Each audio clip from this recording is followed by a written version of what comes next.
Okay, let's talk about the silent killer of projects. And nope, it's not the budget, it's not the timeline either. It's the human element. We're diving deep into stakeholder engagement, which is really the art of managing the relationships that make or break your project. So let me ask you a question. Just think about every project you've ever seen struggle or, completely crash and burn. What's the one thing they all have in common? Is it the money? The tech? Scope creep? Yeah, those are all big deals for sure. But the real root cause, it's usually something else entirely. You guessed it, the number one culprit is a breakdown in human connection. It's what happens when that key stakeholder just goes dark, or when your team feels like nobody's listening, or worst of all, when an ally suddenly becomes a roadblock. When those relationships start to fracture, believe me, the project isn't far behind. So how in the world do we prevent this from happening? Well, we definitely don't leave it to chance. We treat it just like any other critical part of the project, with a real formal process. I like to think of it as a continuous health check for your project's most important relationships. Now, the official term for this health check is Monitor Stakeholder Engagement. But let's just break that down. All it really means is that you're constantly taking the pulse of your key relationships. You're asking, are the things I'm doing to keep people involved actually working? And if they're not, you're making smart, quick adjustments to get things back on track. And check out the key words here, efficiency and effectiveness. This whole process isn't just about making people happy. It's a strategic move to make sure that every meeting, every email, every single conversation is actually adding value and pushing the project forward.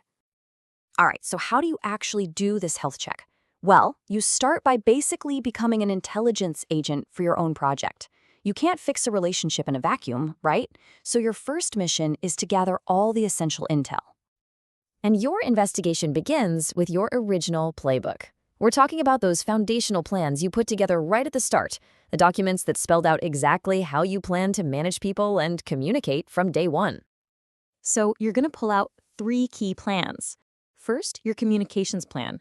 What did you promise to tell people and when? Then, your stakeholder engagement plan. How did you say you were going to involve them? And finally, your resource management plan.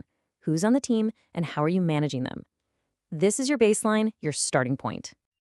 But a plan is just a plan. The real story is what's happening right now. So the very next step is to gather live data, straight from the project trenches. This is where you find out if your plan is holding up in the real world.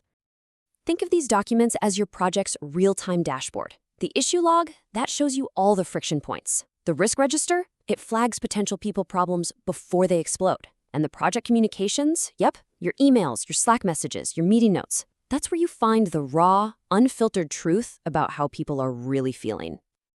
Okay, so you've gathered your plans, you've got your live data. Now what do you do with it? Well, now we get to open up the toolkit. This is where we turn all that raw info into insights you can actually use. And the star of the show really is this, the Stakeholder Engagement Assessment Matrix. Its job is incredibly important, but also brilliantly simple.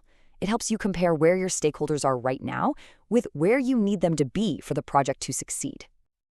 Let's look at a quick example. See the CFO? Currently, they're neutral, but you need them to be supportive to get that next round of funding. That gap, that is your call to action. Or check out marketing. They're unaware, but for now, you just need them neutral. See?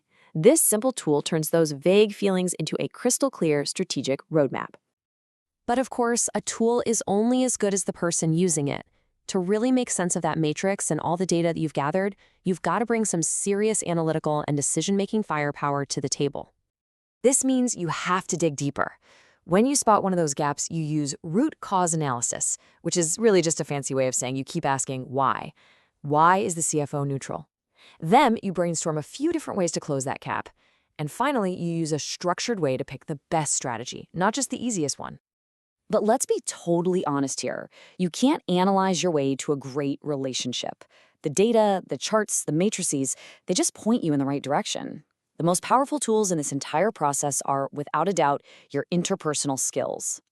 This is where the magic happens. Active listening, so you can hear what's not being said in a meeting, cultural and political awareness, so you can navigate all those hidden currents in your organization, and leadership to actually inspire people. These aren't soft skills, folks. In project management, they are mission-critical power tools. So you've done your analysis, you've flexed those interpersonal skills, you've got some real insights. Now, it's time to translate those insights into real concrete actions that are going to change the direction of your project for the better. The results of your analysis follow a really clear path. First, you generate some work performance info, basically a status report on how engagement is going.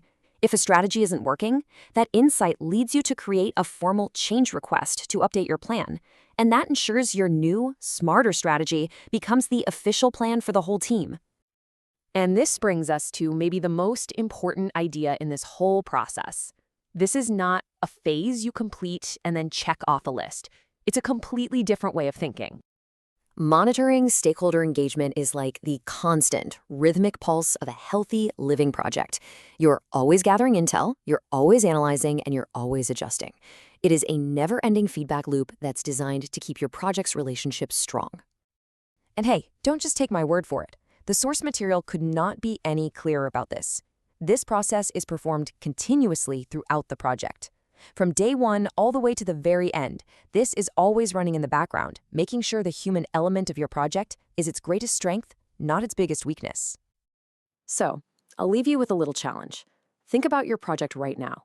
Who is the one stakeholder, the one person you really need to connect with this week? The one person whose support is absolutely critical, but maybe you're not 100% sure where they stand. Get that person in your head, and then go take that relationship's pulse.